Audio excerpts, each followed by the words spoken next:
Chapter 7, Episode 44. Call to Action. The 5 men who awaited us outside the meeting room door were clearly an organized team. Each carried a sword and wore chainmail under his matching coat, embroidered with a golden hawk. I recognized the man who spoke and the designs on their coats. These were the mercenaries Serge had hired as his bodyguards. Thank you for your patience. Oh, that's right, Serge turned to me. I haven't introduced them to you yet. They are the Golden Wildhawks, a mercenary group I hired to guard me and my business. The man who had first spoken to Serge said, I'm Vice Captain Yashuma. I'm Ryoma Takebayashi. We met once in front of the Morgan storefront, I think. I appreciated your consideration when I had come without prior arrangements. Our mission at the time was to guard the store. We would never interfere with business beyond the scope of our mission. That was a very professional response, illustrating that they kept a respectable distance between their client and themselves, no unnecessary questions. The 5 mercenaries looked a little intense now, probably because they were on the job. I didn't sense any animosity from them, nor were they acting aggressively. The mercenaries and I exchanged no further words as we all exited the building. En route, Yashuma subtly shifted to walk beside Serge, with me on the other side. The other 4 mercenaries were stationed ahead, behind, and on either side of the group. Even then, they remained unintrusive, communicating with each other and watching the passers-by and any blind spots around us silently, so as not to interrupt our conversation.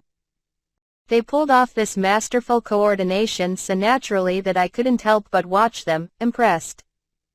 Soon, we'd arrived at the lobby, which had a reception counter for the entire building. As we stepped into the space, however, the air shifted. Like a faint scent of rotten flesh. Like an insect crawling up my back. The feeling was hard to place, but it was visceral, and it replaced all logic in my brain with a gut feeling. Someone's watching. On guard, Yashuma shouted, evidently having sensed the same. To our right, between 2 of the decorative aquarium tanks that looked like an empty space to the naked eye, I sensed a human-shaped silhouette of magical energy. I noticed the knife in the silhouette's hand as it came straight towards Serge.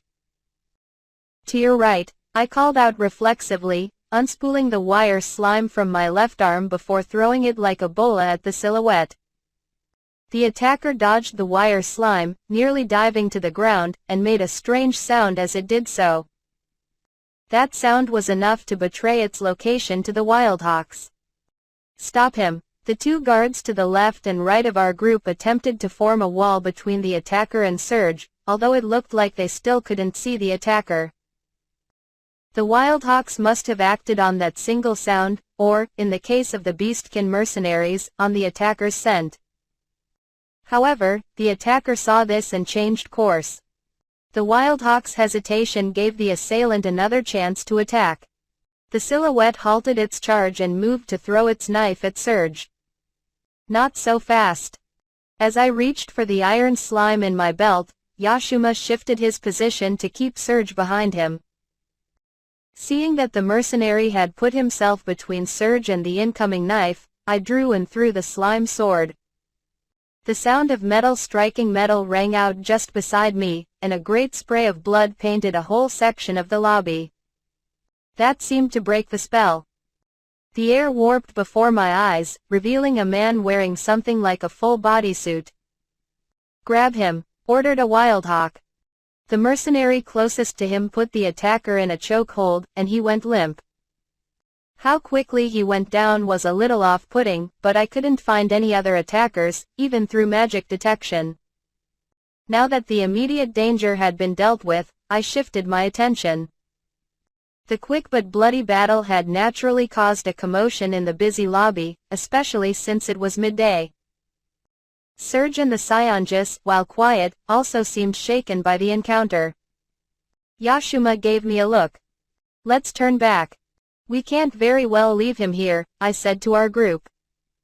We had to think about our next move.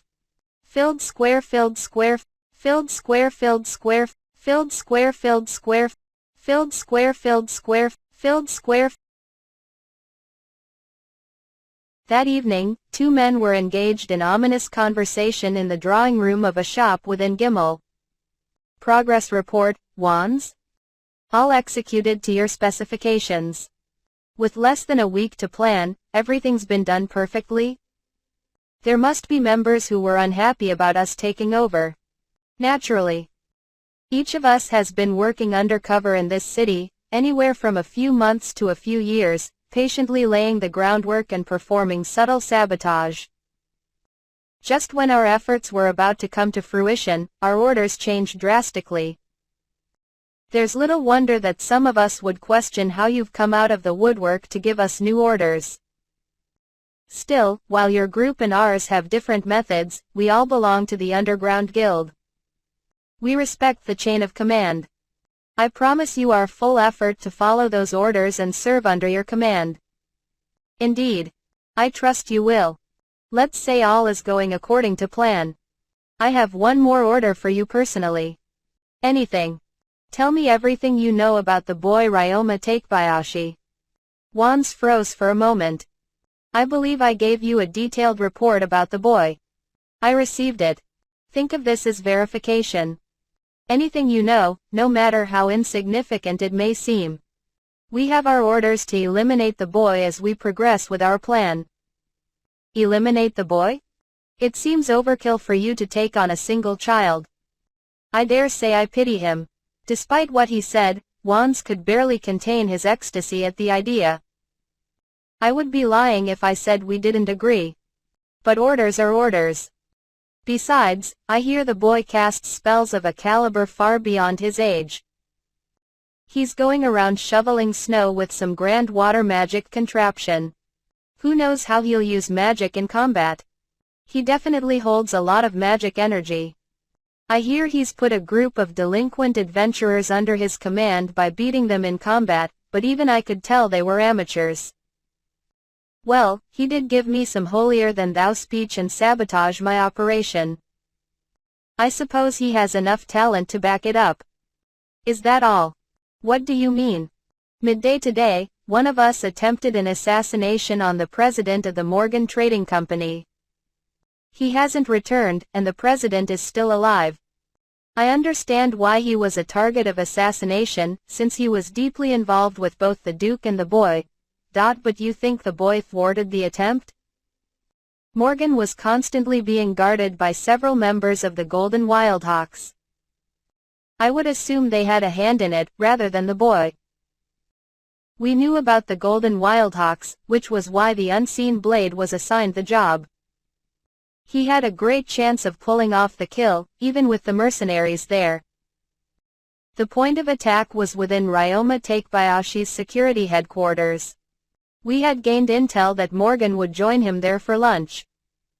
We were ordered to stage the kill in front of the boy, if possible. Still, I've already explained everything about the boy that might have aided him in combat. He could have used magic, if anything, but the odds of him holding out against the Unseen Blade. It would make more sense to think that a Wildhawk, an agent of the Duke's, or a high-level adventurer hired onto the security company had a hand in it. I can shed some more light on those possibilities. Go on. Wands continued to divulge his intel, bit by bit. I believe I've told you everything I know on these matters, Wands finally said. Very well, the man replied. Unfortunately, Wands hadn't just run out of information to share, he'd also run out of time. The other man thrust a dagger deep into Wands' sternum. What are you? I thought you were here, to help. If we hadn't told you that, you would have fled without furthering our plans. Worthless scum that you are, I merely squeezed a modicum of usefulness out of you before your time was up. No. Help. Wands' final plea was unheard. Once the man had confirmed that Wands had drawn his last breath, he pulled his dagger out and wiped it on his victim's clothes. Then he opened the door to reveal another man, who appeared to be an unremarkably dressed merchant. I'm done here, the first man said. Are we ready? Yes, sir. The shop is fully rigged, with the office at its center. Then we're taking the body to the office. Use plenty of oil in this room. Understood. Wands had to be eliminated, then? He seemed aware that he was a failure, but still believed wholeheartedly that he would be kept alive if he could only demonstrate his usefulness. For all that, he barely produced any valuable information. He only exhausted me with a tirade of presumptuous personal observations. Perhaps as a member of the underground guild, he expected room for reconciliation. To us, he was just a disposable piece on the board. If only he'd understood that, he would have been useful in some way, at least. But it's all over now. The unseen blade still hasn't returned?